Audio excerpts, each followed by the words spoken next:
Sebab Anwar Ibrahim salah satu sebab for the last 3 tahun ini dia naikkan hutang kita sampai hutang kita setakat ni dah.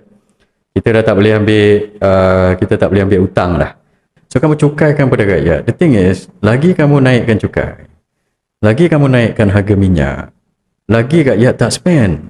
Last kali saya nak komen sikit pasal jangkaan 2 penjuru PRN Melaka. So semalam saya dah bawa satu khabar bahawa kemungkinan PRU akan dicepatkan. Bloomberg kata mungkin bulan 10. Sebabnya pasal ada kaitan dengan minyak lah. Kalau subsidi ni lagi terpaksa di-reduce macam mana dan sebagainya, rakyat tengah tertekan dan sebagainya. So saya nampak ada logik juga telahan Bloomberg itu sebab things are going to get worse, bukan better. So perang ini sekejap on and off, but dia akan berpanjangan. Itu dari segi geopolitik. At the same time dari segi ekonomi kita pun, dalaman kita yang tak betul. Sebenarnya dulu kita ada masalah perang, masalah ekonomi dunia, geopolitik sentiasa, tetapi kita ni cushion ataupun kita mempunyai ketahanan daripada tekanan-tekanan luar ini. So daya tahan kita tinggi, kita resilient, kita tinggi, we were resilient to external pressure ni. Sebab itu dulu 2008 bila harga minyak naik 147 US dollar per barrel, lepas itu banyak tahun lepas tu setiap 4-5 tahun ada krisis dunia ini, kita boleh bertahan sebab kita punya daya tahan yang tinggi. Tetapi sekarang ini harga minyak naik 119, 110, 100 dolar, 90 pun kita dah tak tahan dah. Sebab daya tahan kita tinggi. Kenapa? Sebab Anwar Ibrahim salah satu sebab for the last 3 tahun ini dia naikkan hutang kita sampai hutang kita setakat ni dah. Kita dah tak boleh ambil hutang dah. Dah 65% ataupun 60 hampir 65%, kan saya dah cerita pasal benda ni. So kalau government tak boleh ambil hutang, macam mana kerajaan nak spend untuk rancangan ekonomi dan sebagainya? Kalau kerajaan nak spend on project pun, dia kena ambil duit daripada Petronas dan daripada cukai lah. So 3 sumber je daripada kerajaan ni yang sumber besar-besar yang kita ambil. Satu, cukai daripada rakyat. Second, daripada Petronas yang melibatkan subsidi ataupun pemotongan subsidi kepada rakyat atau kenaikan harga minyak kepada rakyat. Yang ketiga adalah hutang daripada bond kerajaan yang ambil daripada banyak yang beli bond ni, EPF dan sebagainya. Tetapi ikut undang-undang kita tak boleh ambil hutang melebihi daripada 65%. So sekarang ni kadar hutang kita dah hampir atau dah melepasi 65%. So ikut undang tak boleh ambil dah. So kita tak boleh ambil hutang. So macam mana kerajaan nak ambil duit, nak spend project, itu yang saya kata tu, naikkan harga minyak dan naikkan cukai. So bila jadi macam ni, dia dah jadi orang kata satu keadaan yang teruk lah pada kerajaan. Kita dah tak jadi resilient dah. Sebab kalau kata kita hari ada cadangan daripada pakar-pakar ekonomi lah dia pakai ekonomi ni macam-macam. Kadang-kadang ada pakai ekonomi buku pun ada, pakai ekonomi yang bank pun ada, pakai ekonomi yang tak pernah buat dasar pun ada, pakai ekonomi akademik pun ada. So kalau dia orang tak pernah kerja kerjaan, ekonomi ni luas itu yang pakar-pakar yang ada PhD tu. Kalau yang tak ada sijil itu lagilah, itu tak boleh pakai lah, tak boleh layan lah, buang masa, wasting time je. Ini I'm talking about pakar-pakar yang ada PhD ni. Tapi in fact dia pun ada dia punya dia punya kepakaran dalam bidang dia. Kalau pakai ekonomi banking tu, dia look at banking aje lah. Macam fiscal dia mungkin tak tahu sangat. How we raise money to spend dia tak tahu sangat sebab dia tak pernah buat budget. So coming from the government fiscal side, so saya boleh komen sikit. Itu hari ada pakai ekonomi kata, kita kena buat rangsangan, package rangsangan ekonomi okay lah, ini now kita masuk. Saya bagi saya lagi 10 minit lah So dia kata kita kena buat package rangsangan ekonomi sebab ekonomi sekarang teruk So saya tengok macam ni. Dulu every time kalau ada masalah krisis, kita boleh bagi package rancangan ekonomi. Apa yang kerajaan buat adalah, ini basic fiscal economics. Siapa belajar ekonomi fiskal ni tahulah, Keynesian ataupun orang cakap Keynesian. So cara sebutan Keynesian, John Maynard Keynes. Siapa tahu John Maynard Keynes? Ini basic classical economics. So John Maynard Keynes cakap apa? Dia kata ini berapa ratus tahun dululah. Ini basic.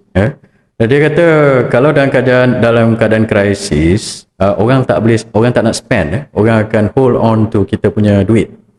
dia takkan belanja sebab dia tengok alamak keadaan ekonomi ni teruk. So saya tak nak belanja lah, saya berjimat. So bila orang tak belanja, ekonomi akan jadi lagi teruk, lagi teruk, lagi teruk. Sebab putaran ekonomi tu tidak berpusing. So bila orang tak belanja, dia tak beli barang. Bila tak beli barang, bisnes-bisnes lingkup lah. So kita akan jadi stuck tau ekonomi kita. Pusing, ekonomi itu tidak berpusing. So what did John Maynard Keynes say? Dia kata dalam keadaan krisis, bila orang tak spend, bila private sector ataupun swasta tak spend, siapa kena spend? Kerajaan kena spend.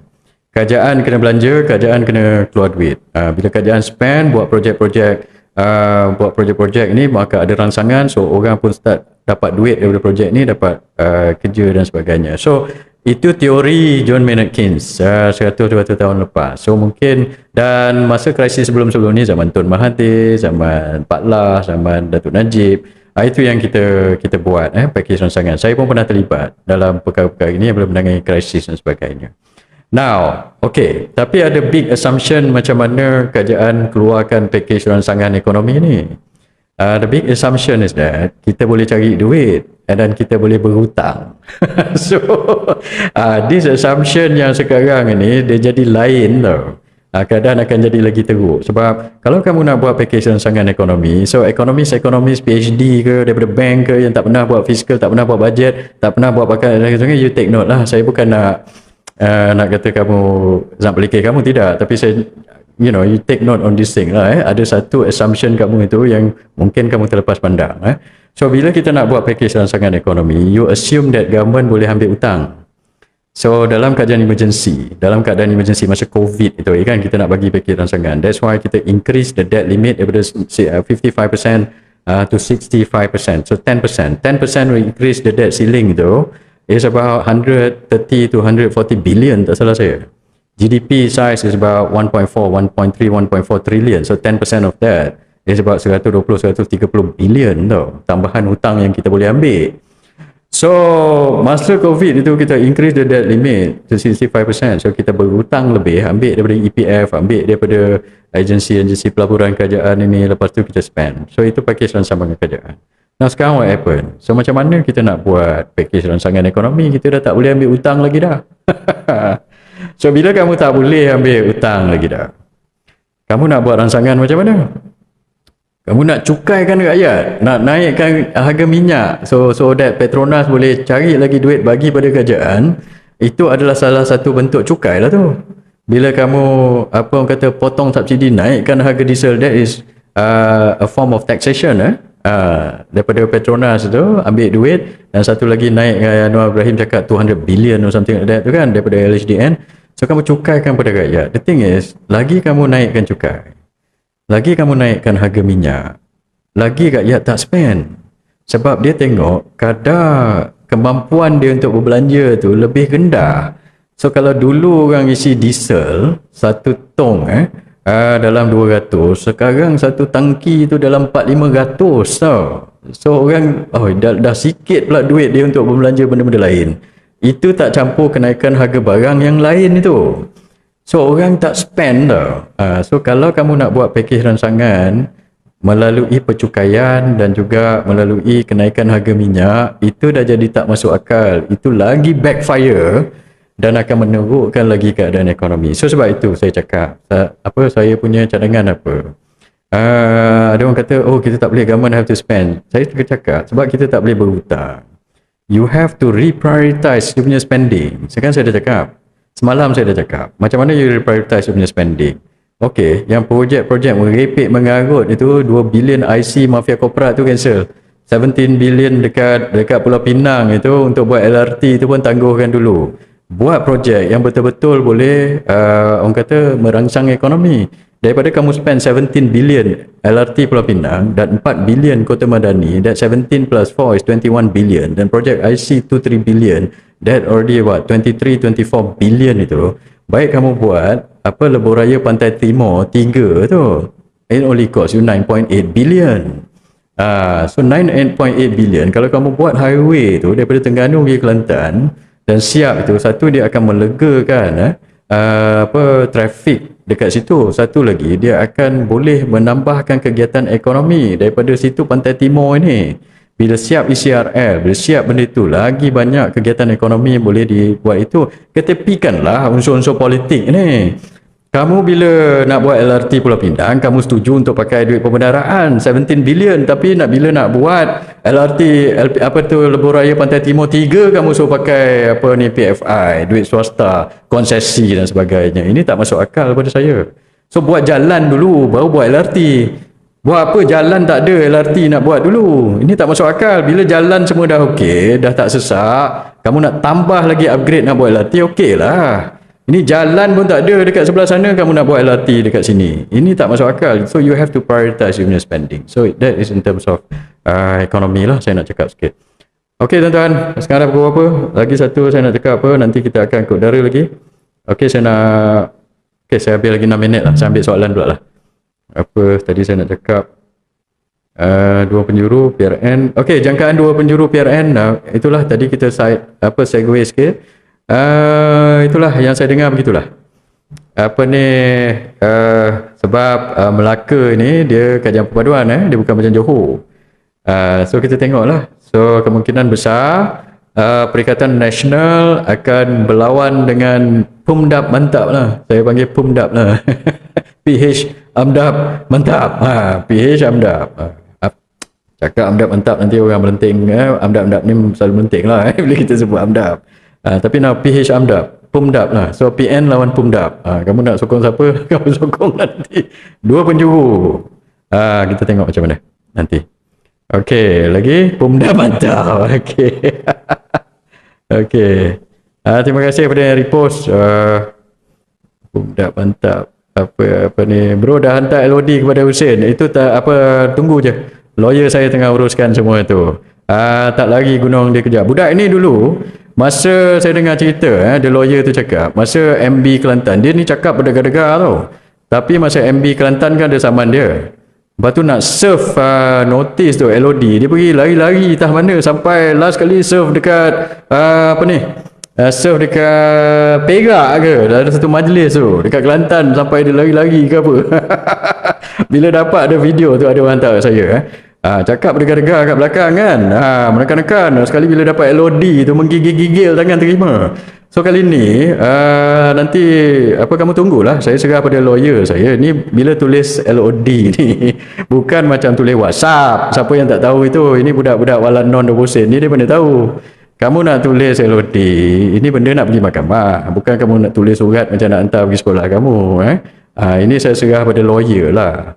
Lawyer dia tahulah apa nak buat. Kamu ingat kamu lagi pandai daripada lawyer ke? Saya pun serah pada lawyer lah. Kepada yang cakap besar sangat itu, kamu tunggulah. Kamu jangan lagi-lagi terkencing dalam seluar pula. Itu lagi masa Menteri Besar Kelantan bagi LOD, kamu menggigil-gigil terima.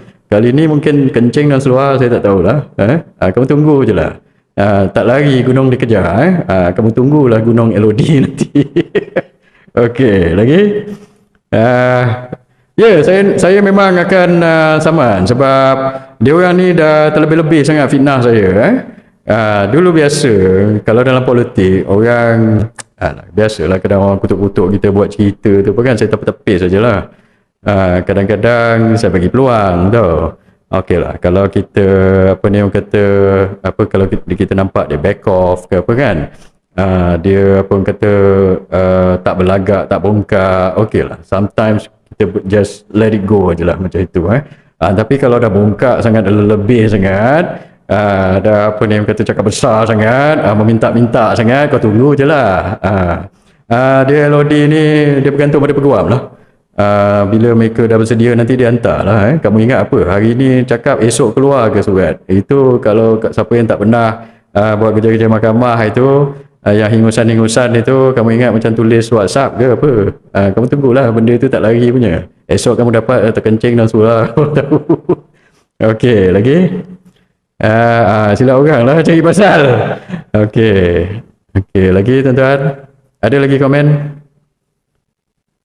Itulah dengan cerita tak tidur malam, biarlah dia pasal dia minta sangat kan. Okey, lagi.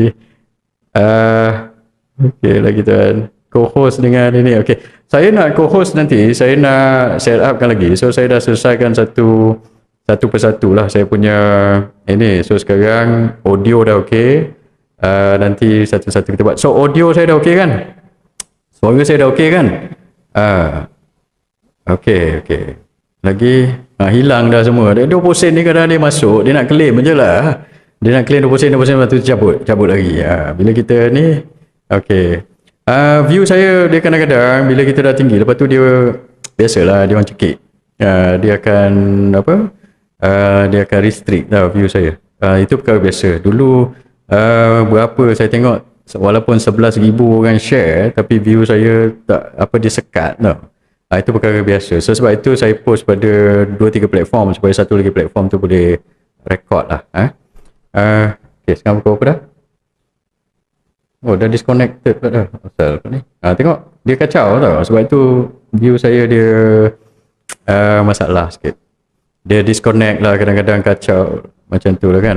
Nak macam mana dia ni koyak dengan saya. Okay.